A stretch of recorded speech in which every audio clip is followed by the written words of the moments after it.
रोकी कौन हई राजा हम मान के।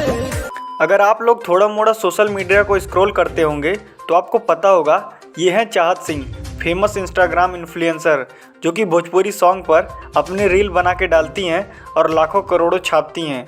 जी हाँ, फिलहाल तो ये ट्रेंडिंग स्टार खेसारी लाल यादव के साथ काम कर रही हैं और वायरल भी चल रही हैं। लेकिन बीते कुछ दिनों में एक पॉडकास्ट में उन्होंने कहा कि भोजपुरी के पावर स्टार पवन सिंह के साथ काम करना उनका एक सपना है। हालांकि फिलहाल वो रितेश पांडे, खेसारी लाल यादव और समर सिंह के साथ हिट सॉन्ग कर चुकी हैं और अब चाहत सिंह की चाहत है कि वो पावर स्टार पवन सिंह के साथ काम करें।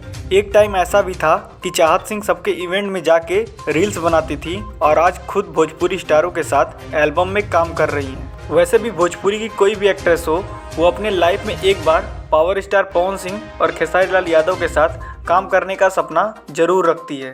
बस यही है समय का खेल। चाहत सिंह रील्स वीडियो से लेके आज स्टार बनने का सफ़र तय कर रही हैं। तो आज के लिए बस इतना ही। मिलते हैं आपसे नेक्स्ट वीडियो में। अगर हमारी वीडियो पसंद आई हो तो लाइक, शेयर, सब्सक्राइब करना ना भूलें।